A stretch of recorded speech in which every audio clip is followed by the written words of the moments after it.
کہ پھر اسلام کا چراغاں یہاں ہو گیا.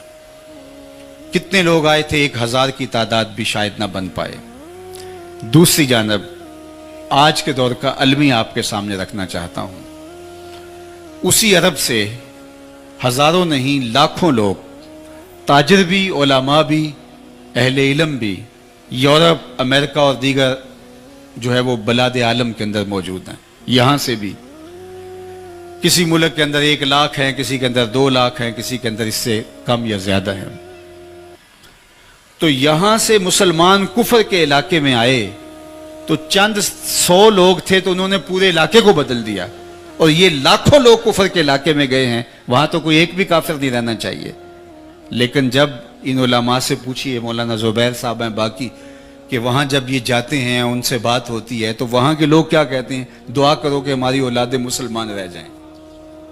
وہ کافروں کے دیس میں آئے اور یہاں اسلام دے کے گئے, اور ہم لوگ کافروں کے دیس میں گئے ہیں اور ہمیں حفاظت اپنی اولادوں کی کرنی پڑتی ہے کہ یہ ان کا رنگ قبول نہ کر لیں. تو پھر مطلب کیا ہوا کہ آج کا مسلمان اور اس دور کا مسلمان تبلیغ کے اعتبار سے, واعظ کے اسلوب کے اعتبار سے آج جدید خطابت کے رنگ اور نکھر کے بہت زیادہ نمایاں ہو گئے ہیں. اس فن پہ کتابیں دستیاب ہیں, ذرائع ابلاغ بہت سارے میسر ہیں. پہلے اتنے لوگوں پر کے لیے خطاب کرنا مشکل ہوتا تھا, اب اس سے بھی 50 گنا لوگ زیادہ ہوں تو ایک خطیب یہاں بیٹھ کے, بلکہ لائیو ایک چینل کے اوپر بیٹھ کے پوری دنیا پہ اپنا میسج دے رہا ہوتا ہے. آسان ہو گیا. لیکن اس کے باوجود آج وہ اثر پذیری اس لیے نہیں رہی کہ رہ گئی رسم آزاں روح بلالی نہ رہی, فلسفہ رہ گیا تلقین غزالی نہ رہی, مسجد مرثیہ خواہیں کہ نمازی نہ رہے, یعنی صاحب اوصاف وہ حجازی نہ رہے. ہر کوئی مست مئے ذوق تن آسانی ہے, تم مسلمان ہو یہ انداز مسلمانی ہے. حیدری فقر ہے نئے دولت عثمانی ہے, تم کو اسلاف سے کیا نسبت روحانی ہے. وہ معزز تھے زمانے میں مسلمان ہو کر, تم خار ہوئے تار کے قرآن ہو کر. ہماری پستی, ذلت, زبونحالی کا سبب کتاب رحمت سے دور ہو جانا ہے. ہم صرف جو ہے وہ نام کے مسلمان رہ گئے, وہ کام کے مسلمان تھے. ان کی ہماری تقریر رہ گئی, ان کا رویہ تھا, ان کا عمل تھا, اور ان کا کردار تھا. تو وہ کردار اثر پذیر ہوتا ہے. اس لیے صوفیاء کی صحبت میں آنے کا مقصد ہمارے لیے یہی ہوتا ہے کہ ہم ان کی صحبت کا نور پا کے اپنے کردار کو بہتر بنا سکیں. چونکہ خاموشی مؤثر بنے گی تو تقریر مؤثر بنے گی. تو اللہ جل شانہ اس آستانہ رحمت کو, اس آستانہ نور کو, جن کے بزرگان نے رشد و ہدایت کا نور ایک زمانے میں پھیلایا, وابستگان کو اللہ تعالیٰ جل شانہ اس در کی برکتیں عطا فرمائے, اور ہم سب کو مقصد حیات کو سمجھنے کی توفیق دے. یہ تھوڑی سی زندگی ہے, اس زندگی کو اپنی آخرت کے لیے لگا دینا چاہیے. مقصد حیات کو اچھی طرح سے ہمیں حاصل کر لینا چاہیے. ہم دنیا کے اوپر آئے کیوں ہیں؟ صرف روزی روٹی کمانے آئے ہیں. وہ تو چونٹی بھی گھر سے نکلتی ہے, صبح نکلتی ہے, شام تک رزق حلال کماتی ہے, کسی کو ضرر نہیں دیتی, خود کھاتی ہے, بچوں کو کھلاتی ہے, موسم برسات کے لیے اپنی بل میں کھانا جمع بھی کر لیتی ہے. یہ اگر کام انسان کا بھی ہو کہ اس نے بھی کھانا ہے, پکانا ہے, اور اس نے جو ہے وہ اپنا گھر بنانا ہے, یہ کام تو اشراط الارض اور کیڑے مکوڑے بھی کر رہے ہیں. انسان اپنے دیگر مشارکات سے افضل اور اشرف کیوں ہے؟ اس کا سبب اور اس کا ذریعہ کیا ہے کہ یہ کیوں باقی مشارکات سے افضل ہے اور باقی مشارکات سے جو ہے وہ اعلیٰ ہے؟ تو اس کا سبب صاحب یہی ہے کہ اس نے اپنے مقصد حیات کو اور مقصد زندگی کو سمجھ لیا.